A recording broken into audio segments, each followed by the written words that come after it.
I'm here to introduce Robert Maybery. It's my pleasure to introduce Robert. He has a long and interesting bio. I've read it, and I really encourage you to read and engage with it. He's been a lawyer, a CEO, he's a corporate advisor, he's a communicator. Everywhere in his interviews, his writings, his awards, you will find what for him is that E-Day fix, returned to again and again, a theme, in fact, that gets him re-invited here. And that's what we see, the events that touch us, the global economic meltdown, the chaos in financial markets, decreased shareholder value, insouciant governance, the social disintegration that haunts society, and all of this stems from a crisis of leadership, or how we think of leadership. I find Robert's take is refreshing, especially in our world of systems and networks, strategies and operations, and hyphenated name legislation that compels us to do what we know is right. His take demands room for the conscience and the composition of the individual at the helm, and it's my pleasure to introduce to you Robert Maybery. Thanks, Curtis. Brilliant. Good afternoon, everybody. It's great to be back. It's been an honor, and I'd like to thank the co-chairs and the organizing committee once again for hosting the Global Business Forum. The panel this afternoon is going to concern itself with offensive shareholder activism and leadership, a principled path, hopefully creating a new paradigm. We have two very distinguished panel members with us this afternoon, and it gives me great pleasure to introduce firstly Tom O'Neill, who interestingly last night was honored in Toronto for his contribution to the Professional Chartered Accountants Society and for his contribution not only to the discipline of accounting, but also to his community. Tom currently sits as chairman of Bell Corporation, is an independent director of Loblaw, Scotiabank, and Adecco Worldwide. Absolutely qualified to answer the questions that we will engage in very shortly. Now, somewhat differently in representing the public face, and coming out of Chicago, is Bill Atwood, who is the executive director of the Illinois State Board of Investment, with billions under investment and management. So what I would want to achieve this afternoon is to really get into the subject of discourse around why is it that we see the rise of offensive shareholder activism in the business world. And if ever there was a disruptive force in the business world that warrants our attention, our sharp attention, it is the insurgency by none other than the hedge funds. And for those who live in the world on boards and who lead the organizations, it is a little disturbing that these rock star hedge fund activists, Mr. Peltz, Mr. Ackman, Mr. Icahn, Mr. Crichton, to mention but a few, who agitate for change, financial change in these corporations. What disturbs me most, and I wrote about this in a recent op-ed, is for business, for the business community, it is disturbing that the board of directors and the executive leadership teams are in essence being guided by activists who've never run a line of business and who've never ever led a complex business or corporation. And the question that it goes begging is, why has this insurgency risen to the levels that it has? And that's perhaps where one becomes a little polemic. But when you are dealing with a disruptive force, you need to be honest. And we came out of a very sobering plenary session at lunch. And the honesty that the business world needs to confront is that the boards of directors and the executive leadership teams continue to disappoint around one simple criterion: performance.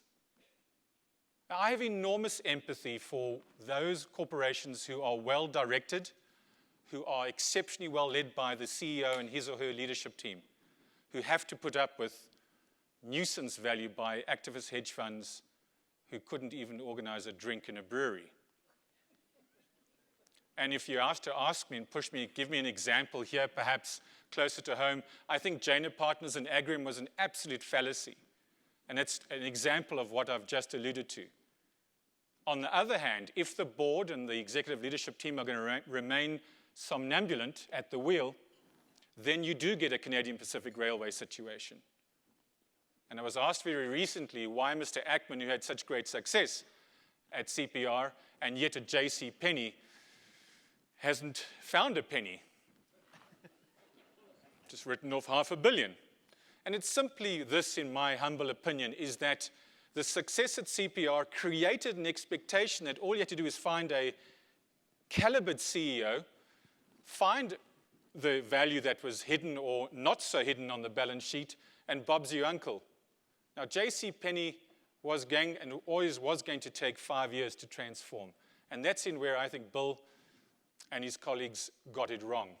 There is no short-term fix. And as we approach the discourse with our two esteemed panelists, I would like to challenge those of you who sit on boards, and those of you who are today CEOs. We will continue to see a rise and rise of insurgency by offensive shareholder activists for as long as we have a Barrick Gold. Now, I said a few minutes ago, let's confront the brutal facts. How do you, in your right mind, pay a co-chairperson a signing-on bonus of in excess 11 million, but in total 17 million, when you've just reported an $8 billion loss in your one quarter and you're writing down 12 billion because of failed acquisitions?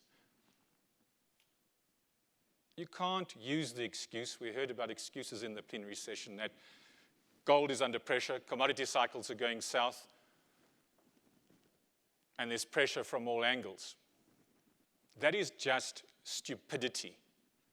That is the insouciance I talk about and write about when it comes to boards of directors. It's indefensible.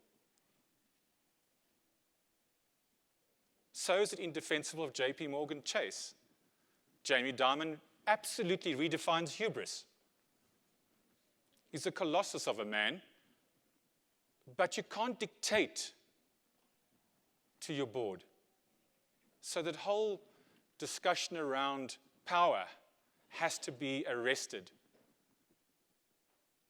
And I believe that we are going to continue to be in trouble and be disrupted by extraneous forces for as long as you write off $6 billion because of a lack of oversight, and then you appoint one of your friends as an independent director on the board, and then expect the public to believe in you. Say, well, Lee Raymond can now call a board meeting at random of all directors. This is a magnificent and magnanimous step forward in governance.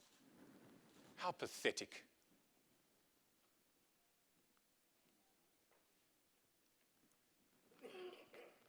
And then you ponder as you do why we are seeing more and more of the activist community suggesting how you should run your organizations. What I want to achieve is convergence this afternoon with the panel members to have debate. We would very much want to engage you rather than remaining passive. This is a topic that is going to become more and more polemic. The difference, though, is you hold the key. They don't. And perhaps, as I wrote in my op-ed, it's no longer about short-termism and long-termism. Perhaps boards need to rekindle an appetite for risk. Perhaps boards need to become more strategically dexterous. Because if you lack that savvy, they will find you. They will suggest to you how you can unlock that value and how you can be more successful. Now, one sobering point for those who remain perhaps part of that factional debate is Professor Lucian Bebchuk of the Harvard Law School, who also chairs their Governance Institute. He and his colleagues did an empirical study of how offensive shareholder activists created or didn't create value over a sustained period and studied thousands and thousands of transactions.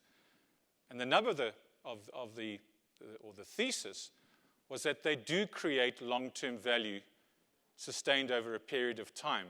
So it is somewhat specious of the corporate world to suggest that the activist shareholders destroy value in the short term. There are counter-arguments, and they are well-founded. Without any further ado, let's get the conversation moving. Tom, I'm going to start with you. Having said what I've said, we live in this tumultuous time period. Every week, every day you open the newspaper, we now see that Jana and Partners are approaching Safeway. They're trying the poison pill. As chairman of Bell, an iconic Canadian company, in your opinion, why is it that the role of chair has become now even more important than ever? Well, I think part of the reason is that the chair today is a symphony orchestra leader. First among equals, because serve at the pleasure of the board, obviously, and the shareholders who vote on it. But it's a far more complex environment than just chairing a meeting and waiting till the next meeting to chair. The agenda includes a bunch of things. One is engagement with many more stakeholders. And we learned that the hard way on the opinion from the Supreme Court when we were sued by the bondholders. They upheld the Bell position, but the Supreme Court defined what stakeholders were, which includes obviously investors, but other people, bondholders, suppliers, et cetera, customers, unions, employees. So there's the integrity of all of that runs through the board. Another big job is to ensure that the board is functional and working well, and it's composed properly, it's got the right skills that are germane to the business and the risks in the business. That's a big job. When Bell went through the metamorphosis post the teachers' deal, which failed in December of 2008, I was one of 16 board members. By the time I was done as the new chair, I was down to 5. And looking for other board members who brought the requisite skills and the time. And we, in my judgment, had either become complacent or disconnected. And I think we deserve what we got. It was a sobering lesson, and I've never forgotten it. During the year, you're engaging with shareholders. Usually in Canada, we have the advantage of the CCGG, which I think covers a lot of territory with 1 or 2 meetings. And you can actually proactively discuss with these people a what-if situation, particularly in pay, and have it long before the proxy gets out and ISS blows up. And so another job of the chairman is to be sure we don't get surprised. We, the board, the chair, or even the CEO, by something extraneous. I mean, there's stuff that happens every day in the world that you can't control, but we can control a lot of what you said. You said that in your introduction.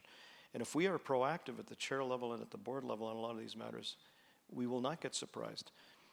The activist shareholders, there's positives and negatives to them. But I will say this, there's some very positive engagements that go on that you don't hear about and you don't see.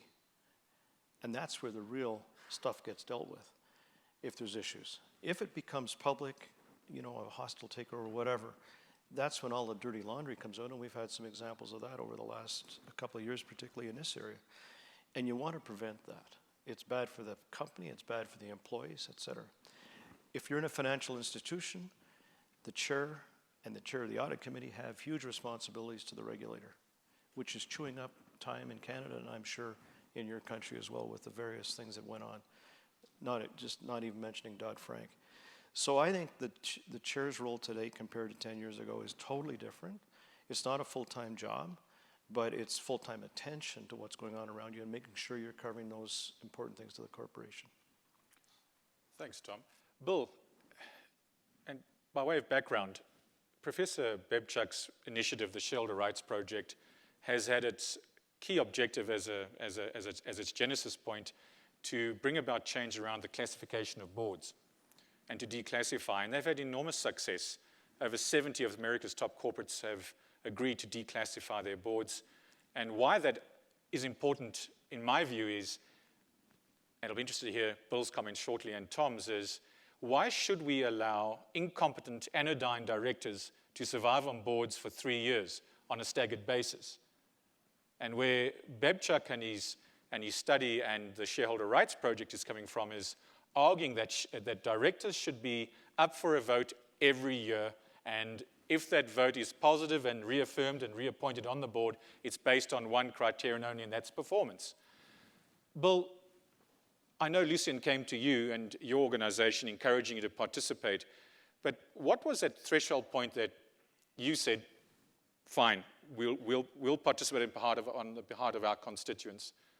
What was that driving force from your perspective? Well, it was a pretty simple decision, really. The issue of board declassification, from our perspective, is sort of a baseline issue in corporate governance. You know, we belong to a group called the the Council of Institutional Investors, and the council meets next week in Chicago. 2 years ago, the council's fall meeting was in Boston. It was in Boston that Lucian approached me, and we had our conversation and decided to proceed with this initiative. From our perspective, it's a terrific initiative because this issue is so mom and apple pie from our perspective. Secondly, the advantage for us is we're very resource constrained, and the folks at Harvard filed the initiatives and interacted on our behalf with the firms. And as was mentioned, they've been incredibly successful. We've filed, over the last 2 years, we've filed approximately 50 shareholder resolutions, and over half of those instances have the corporations have management changed their structure and declassified their boards. The other critical issue about this initiative is most shareholder initiatives that shareholders file, whether it's the Illinois State Board of Investment or an individual shareholder, most of those, the likelihood of success is highly remote. We've been involved in a number of proxy issues where we were happy to get 12, 14, 15% of the vote. These initiatives have routinely and always received more than 75% of the vote. Of all of the initiatives that we filed, only one at St. Jude Medical did not pass corporate muster because at St. Jude Medical you have to have 80% of the vote for it to be considered passed. We received 78% of the vote. So with that exception, the initiative was passed at every company we filed at, and the issue of board declassification for us is a straightforward issue, and more importantly, I think it's a straightforward issue for the institutional investor community. Thanks, Bill. If I could stay with you for a minute, what have been the obvious benefits for those constituent members by having this change where they now have declassified boards? Well, the overriding value that we're trying to actuate at the Illinois State Board of Investment, and I don't think we're peculiar in this regard. Most institutional investors who are engaged in corporate governance, the overriding value we're trying to instill in corporations is the alignment of interests between the corporation and the shareholder. In particular, the alignment of interests between the board chair, and we as investors. The fundamental responsibility of the board of directors, the fundamental responsibility of the chairman of the board is their fiduciary duty to the shareholders. And so what we're seeking to do is align the interests of the board and the chairman of the board with those of us, align their interests with us as the shareholders. And by declassifying the board, we further link their interests to our interests. Thanks. Thanks, Bill. Tom, back to the vexed issue of being a chair of the board, and it's definitely changed over the last 10 years, and more so in the last 2 years. But when you chair that board, and we migrate from many of the macro issues that you have to confront, risk, and even the cloud now coming in terms of part of that emblematic risk management focus. What do you see as critical to the success of a chairperson when you constitute your board, or if you inherit a board? What do you need to be most aware of in terms of extracting the best out of your directors, given that you are generally a diverse group? Well, first of all, going back to the performance issue, in my mind, every board member should resign every year, at least in his or her head, to be reappointed.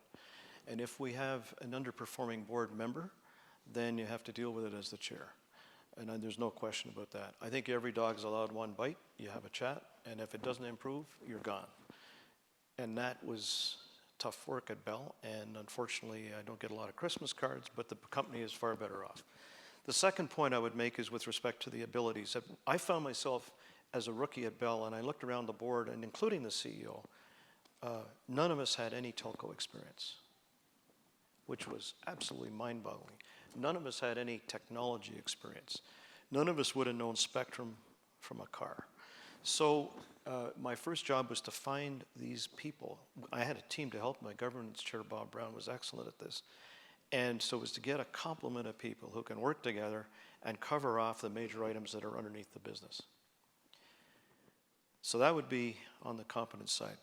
The second is looking for red flags of dysfunctionality. I've had the misfortune of serving on one board that was dysfunctional. And you got one of two options: change the board or get out. I chose the latter because I wasn't going to win that battle. When you see directors who obviously haven't read the materials or prepared themselves for the meeting because they ask questions that are clearly on page 3 of the materials, you know you got a problem, right? When you see attendance records being gamed because the governance gurus want these attendance records, which are in the thing, but you can see people trying to attempt to phone in for 6 minutes in a 2-hour meeting or 2-day meeting because they're in Europe or whatever, because something else is more important. These are issues you got to deal with at the chair level. The right CEO. You can get into one hell of a problem if you don't have the right CEO. And I think that's one of the biggest headaches that any board chair or any board in this room would have to deal with. I've had the pleasure of dealing with that twice in my life, and I'd rather not have it. But when you see it and you know it, you got to deal with it. There was one other thing you mentioned, I've forgotten in your question. If you could just remind me the last point. It's how do you put together that right mix? Because that's a big issue coming out of governance which is one I personally would like to see, is the mix of the board being given far more attention. So as chair, how do you get that right, and what are your thoughts on that? Well, I think getting the skill sets is doable. In this country, it's hard. So if you wanted risk management in a bank, you can't go and raid the other banks because the pensions will be stopped from the other banks. You have to go outside. You go outside and you find all these great people from Europe and the United States, and then you find out, were they the cause of the problem post-Lehman, or were they part of the solution? And I mean, it's not that easy a thing to fill that bucket. But the best people to have on the board, in my opinion, are past CEOs of the business in which you're in, because if they don't understand the risk, no one will. That's a problem. Diversity is an issue, and I believe in diversity of thought is the foundation, as opposed to gender or what we look like. But it's getting a lot of press these days, and actually it is very, very difficult, I've found, to actually be able to execute against a plan of diversity, to get it done. And I think you see the Ontario Securities Commission has put guidance out on that, and I think anybody on a board should be aware that this is something that's creeping out of Europe, and when they get impatient, they legislate. And I think quotas would be stupid, but you know, if we're not proactive and fight this at the front, something will happen. I don't know if you folks would remember Yves Michaud, who was touring around the banks in 1998, and he was from Médac in Quebec, and everybody wrote him off as a crackpot. He was a polite man, and he was very articulate in his points. And he got thrown out of the rooms with 1% of the vote, 2% of the vote. Guess what? Most of what he wanted then is now ensconced in corporate governance, including directors' annual votes. If you majority voting, if you don't cut it, there's a resignation, et cetera. So we have to be attentive to these changing tides, and I think diversity is a big one for the board chair and the board governance committee.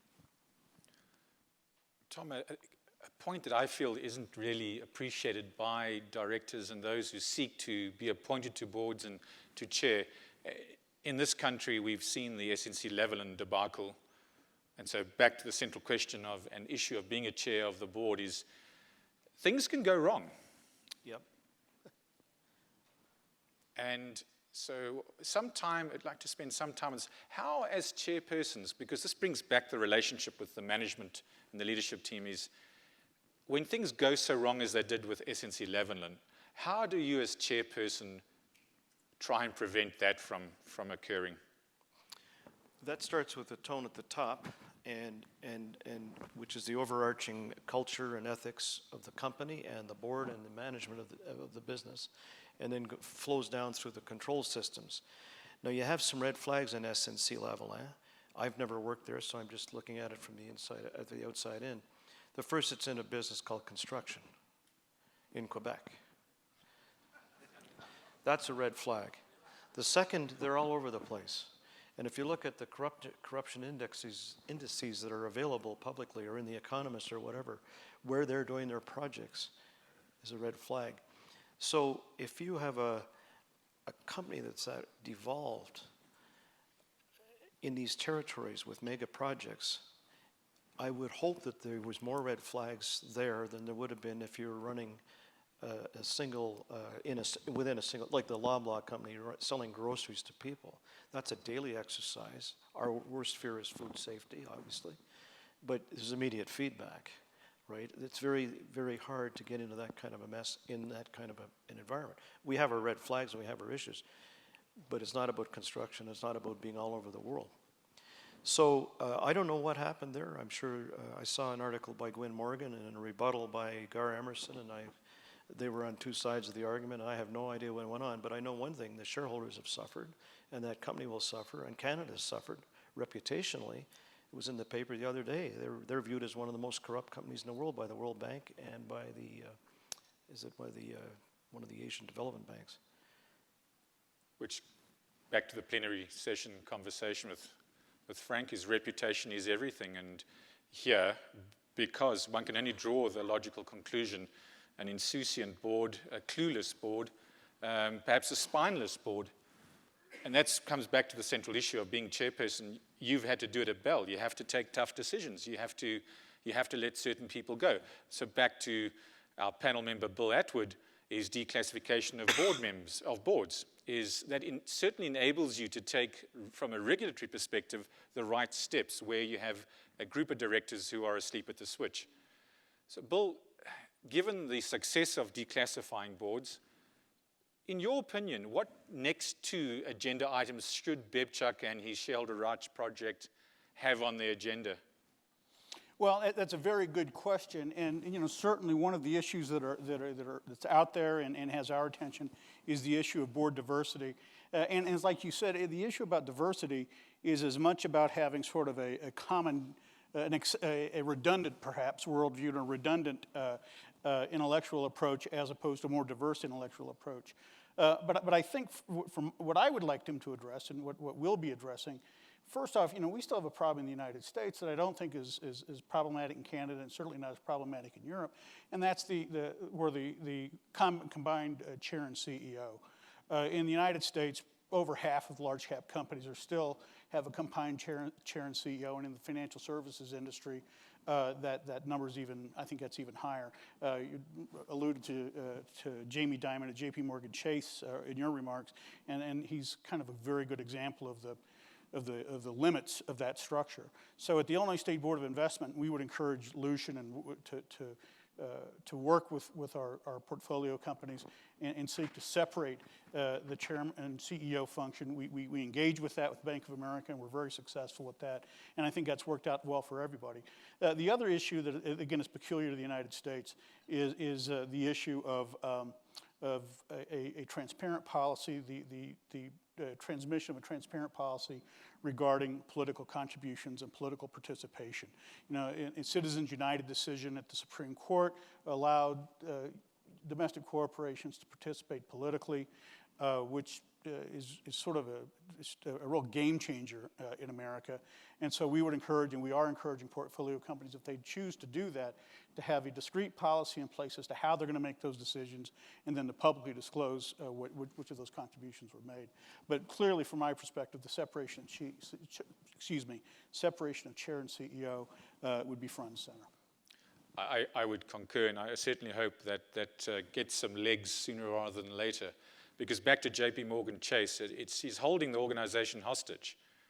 And that imbroglio around whether they should or shouldn't separate the two roles led us nowhere. And yet what we're dealing with is a $920 million fine for losing $6 billion through a lack of oversight. And then we ask ourselves, why the rise of insurgent offensive shareholder activism? So back to you, Tom. What is, in your view, in your considered view, in your very wide experienced view, why are we experiencing more and more of this approach? Because it's interesting. Historically, they really targeted mid-cap sized corporations. But in the last 12 months, it's interesting. Not even Apple. David Einhorn's gone after Apple. ICANN thinks they're great, but Einhorn thinks they're undervalued. We're seeing Nelson Peltz go after a well-run machine, PepsiCo, trying to split that organization. We've got Dan Loeb suggesting to Sony they should split their two businesses. Why the surge? Well, I think there's a number of answers to that. The first is that and I'm thinking of the people who have invested money from the pension side of life in Canada, who have become more active than they were in the past. And they've got this huge problem, and you could speak with more authority on this, but when I was on the teacher's pension plan, I learned that this liability is ballooning, and the returns aren't there in their investment base, so they got just a growing problem. And so if they were in a long-term investment that wasn't yielding them adequate return, they would get active. So I'm going to use Nexen as an example of this. Nexen total shareholder return from 2000 to 2007 was off the charts positive. Jaroslawski and teachers made a ton of money. Then we kind of became dead money for about 3 years. And it's a long cycle time in the oil and gas business. You folks know better than I do, but you know, when you put money into USAN in 1998 and it comes on stream in 2012, you know you got a long cycle time. But there was a convergence of things, and it was performance was not good. The production targets weren't being met, which is the guts of the oil patch. And then we had these other issues that were hanging around, and was USAN getting on. There was the Long Lake production issues that are well publicized. And so we were called to task on that. And the good news was it never became public. It was held behind the scenes. It was well managed by Barry Jackson and Francis Saville, both of whom were chair at the time, or chair of the governance committee, proactively met with these big shareholders, and you saw the outcome, right? But if we'd been asleep at the switch, then it would have got ugly. So that's just that. Those are people that are reasonable, not known as activists. I think activists see underperformance, they smell underperformance, and they act on it. In most cases, we deserve what we get. If we're in the bottom quartile and consistently underperforming on whatever cycle time against the people, against our competitors or the peoples in the same industry, what would you do?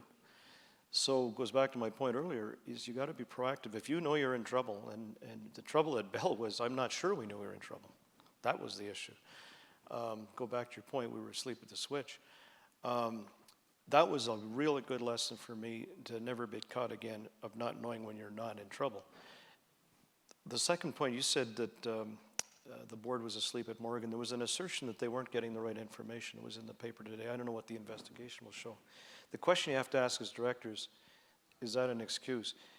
They may not have known, but should they have known is the question. And that is the one that I think is where you have to pay a lot of attention in your dealing with management.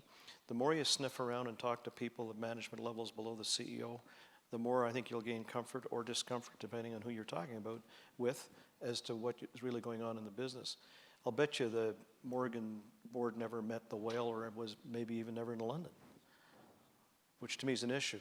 The other lesson out of this for me at Scotiabank, and I'll share it, is every time there's a big bump in the road at Scotia, so LIBOR would be one, SocGen was another one, this was another one, we have a education session led by management as to what they think happened, or if they know what they know happened, what's happening in our bank, what controls are preventing that from happening. There's always a chance something will happen, but make sure you learn from others that it may not necessarily be all well inside your own shop. Anyway, I rambled a bit. No, great, Tom. Let me follow up on a point that Tom made. You know, the issue of when you have a corporation, a public company that is A, underperforming, and B, has some just bright line governance questions. The ironic thing to me is that when the Illinois State Board of Investment makes an inquiry, and very seldom do we make an inquiry on our own, it's usually a group of shareholders who are like-minded, who will approach a company and say, we're kind of concerned about this. What are your thoughts, or what would you, and seek to engage the company. Sometimes those companies are very receptive and want to have that conversation, explain to me their stance on the position. We can have a very healthy dialogue. I can go through a number of examples of that. But oftentimes, they're very defensive, and they really don't want to deal with this, and they're indignant that we as shareholders are asserting our rights as common shareholders. The irony to that is, when we show up at your door, you might think of that as the canary in the coal mine. Because when we're there, there's some problem that's got our attention. Well, if it's got my attention, it sure as hell has Daniel Loeb's attention. And we're there. We owned the shares before. We bought the shares already. We believe in the company. Our interests are aligned with the company. We want those shares to continue to do well and to realize the investment thesis that we had when we bought the shares.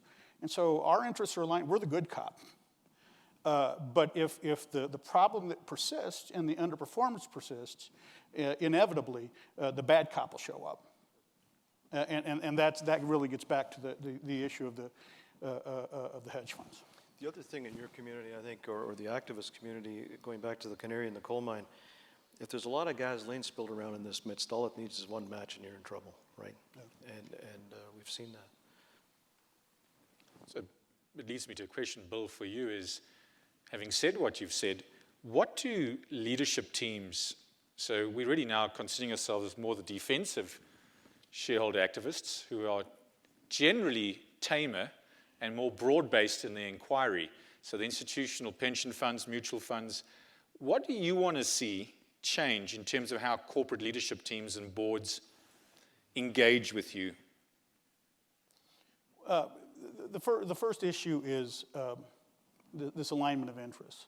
And not to tell us that you're aligned, but to show us that you're aligned. And a critical variable there, and a critical component of that alignment of interest is transparency, is to let us see through as to what's going on in the company. But then from the perspective of management, it seems to me that the fundamental notion to take, or a basic step to take, is understand within the investment community, within the institutional community, what's considered best practices for governance. It's fairly transparent. What investors see as best practices, ISS, Glass Lewis, go to their website, they state very clearly what their voting practices are, and you can see for yourself how well your company stacks up with this notion of best practices. That doesn't mean that you have to follow it lockstep, but if you are out of sync in a lot of areas and you're having performance problems, that might cause you to rethink that. And again, the whole notion of governance is a fundamental belief that these governance practices for a public company contributes to long-term success. And so being aware of what best practices are and knowing where you compare with those notions of best practices, and then being receptive to any inquiry you get from your investors. To me, that's kind of low-hanging fruit and shouldn't be that hard to do. And the other point that I do want to make here, in our world, in my day-to-day life, 98% of our portfolio companies are just not even on the radar screen.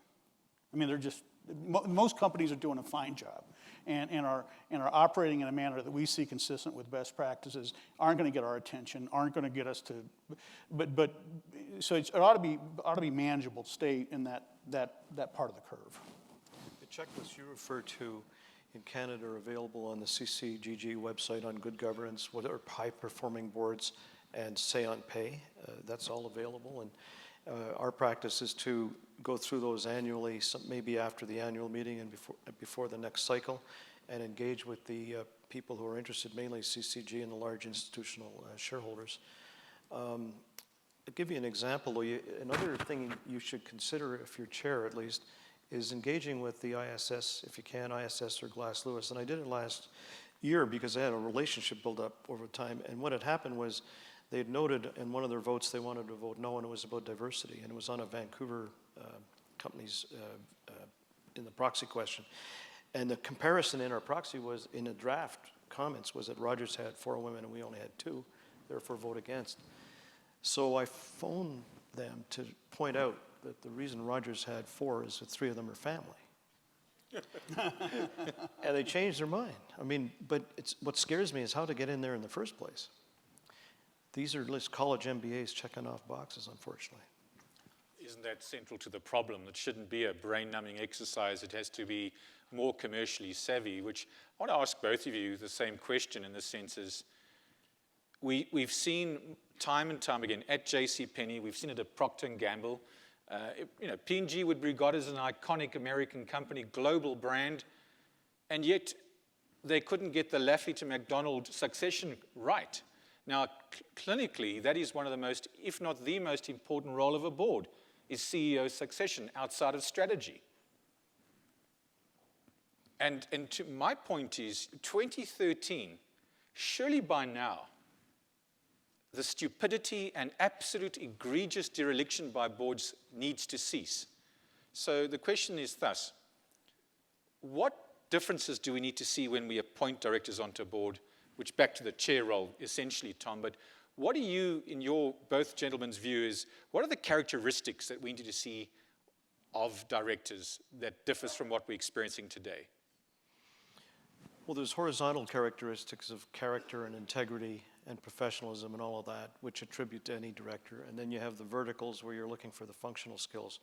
But beyond that, you do want people who are independent of mind. You do want people who can work in an atmosphere that, while it's collegial, you can actually have motions passed with no votes. To me, when you hear it was voted unanimously that this happened, that's not necessarily the right answer. Because if it was that complex a question to bring to the board, you'd think there'd be some issues here and there where you would have a divergence of opinion. That was the first thing I did at Bell. Was I don't care if you vote no or abstain, but express your views, listen to everybody around you, and come to your own conclusions. And the second was you have direct access to our CEO and anybody in the company. You don't have to go through me as a valve to get the conversation going. And I'm lucky because I have a CEO who's very self-confident, very mature, and he encourages that. So you have a board who's far more engaged with the operations of the business and understand it. And that has been a tremendous asset in our being able to help back. The management actually use the board best at Bell and any board I'm on today because of that openness and transparency between the two groups. And we have the alignment, if I might just go for one more minute. We had a broken remuneration policy that was described in various terms, and egregious was one of them. And when we had to create the compensation plan going forward post the collapse of the teachers deal, we concocted this plan with management and with the help of external advisors. But we went to see CCGG. And the chair at the time was David Dennison at Canadian Pension Investment Board.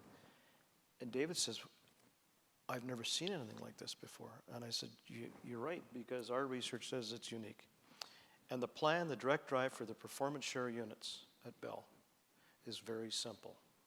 Create the cash flow to create the ability to increase dividends by 5% per year. Now, if we went on and had a huge acquisition, we had the ability to increase it and we didn't, it qualifies. But if we didn't do it, it doesn't qualify. And that's it. We're a utility. We should be an ATM machine to the shareholders. And the range of the payout is 65 to 75, and that's how they make their money, period. And what was helpful to us is we'd already pre-cleared it with CCGG once they nodded. So we had confidence in going out in the proxy with this new scheme to the shareholders, so that we knew we had a strong support from the investment and the big investors like you. Proactivity. Proactivity, and what I liked is character, and clearly that's a characteristic that we don't see enough of on boards, because it is Individual, yeah.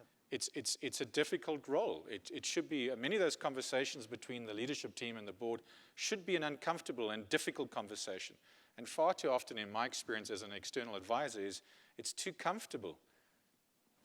And Bill, I'm going to ask you to answer the question that I asked both you and Tom shortly, but as you think about this, perhaps this goes back to SNC level, and it's a wider problem. Boards are sometimes, if not most of the times, held hostage by management. In other words, management's greatest skill is creating this incredible filter that sends information very selectively up to the board, making it very difficult for the chair and the board independent directors to actually have an accurate reading of what's going on in the corporation for that particular quarter. So we'll leave that there for you to ponder on, Tom. Bill, what are the characteristics that you look for directors of your portfolio companies? Well, I hate to tell you this, but I think Tom summed it up. And I like the binomial axis metaphor you use. You know, the one axis having to do with the technical skills, the other axis having to do with the cultural, ethical skills. And I think that in simplest terms, that's what we're looking for. The other issue that I think we need to touch on, and just so I don't throw myself under the bus. Last night over cocktails, talking to a number of the folks and having this conversation about boards, and the point was made more than once, the concern that I found to be kind of humorous, the concern that Canadian boards tend to be a little bit clubby. What I found humorous about that is to suggest that the Canadian boards are somehow more clubby than the American boards. I just find to be preposterous. And so the concern about diversity and about board construction is critical on a substantive basis, but also on a perception basis. because perception does become reality, and people need to be generally confident that there are disparate opinions. And as Tom said, the notion that you have unanimous votes on these very complex issues is just counterintuitive. So any steps that can be taken to break away, to bring in people with different perspectives, both on a material basis, but also on a cosmetic basis, I think are both truly valuable. Thanks, Bill. Tom, any quick thoughts on the management board relationship? We need to bring this to a close. You mean with the information you mentioned, or more that whole relationship and that information Well, the flow. information is critical, and I was going to share a story if we've got the moments. Please do. And this is to do with an SEC finding that was attached to a Chicago newspaper chain in your hometown. And it was asserted they were bullying the circulation numbers, and they were bullying advertising rates as a result. And I got to thinking about that because the Globe and Mail was 15% owned by Bell, and I was contained in that thought when I suddenly thought, wait a minute, if you go to analysts and you look at the analyst report, the financial statements and the external reporting that goes on for all the analysts are interested in that every now and again just to true up the ship. But they've got their own models, they've got their own key performance indicators, most of which have nothing to do with the audited statements. So you take an industry here, and you can go through Bell cellular phones, its new additions, its ARPU, average revenue per user, its churn, the rate of conversion to another company. They build these into their models. There's no standard. And I said, well, how do we know that our numbers and Telus are comparable? The answer is they're probably not, because you make up your own rules. So we did a deep dive into that in each industry each board I was on, and the internal auditor checked the formulas that were being used, and the integrity and logic of the formulas that were being used, and they have to report if they change the formulas they're using. Because this is what drives the stock prices. The analysts look at this. So it was a whole different way, and it was thanks to that accident that the penny dropped, and I said, we better get to work. So same store sales at Sobeys, Metro, and Loblaws. You think it's the same? Sales per square foot. These are important numbers to the investment community and to the analysts. So we, in effect, what I'm getting at is we determined what management information we wanted and how it was to be verified in these particular matters. You have internal audit and external audit for some of the financial, the SEC filings, which makes it a little more reliable, I think. But take control and set the direction. Absolutely. And if you're missing, and you can get deluged with information. You get thrown stuff to be diversionary. What are the 5 most important things you got to deal with? And get focused on those. And if you're not getting them, get them. Simple. That's not that complicated. And that's consistent with the point you made about having sufficient technical capacity and sufficient ethical courage. That's correct. We have to bring this discussion to a close, so just 2 very quick questions from the floor, if you do have, please. Sir.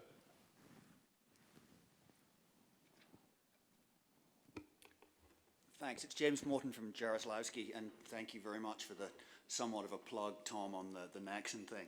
I know it was you. We, as a company, have always really valued our ability to do what some people consider to be activist shareholders.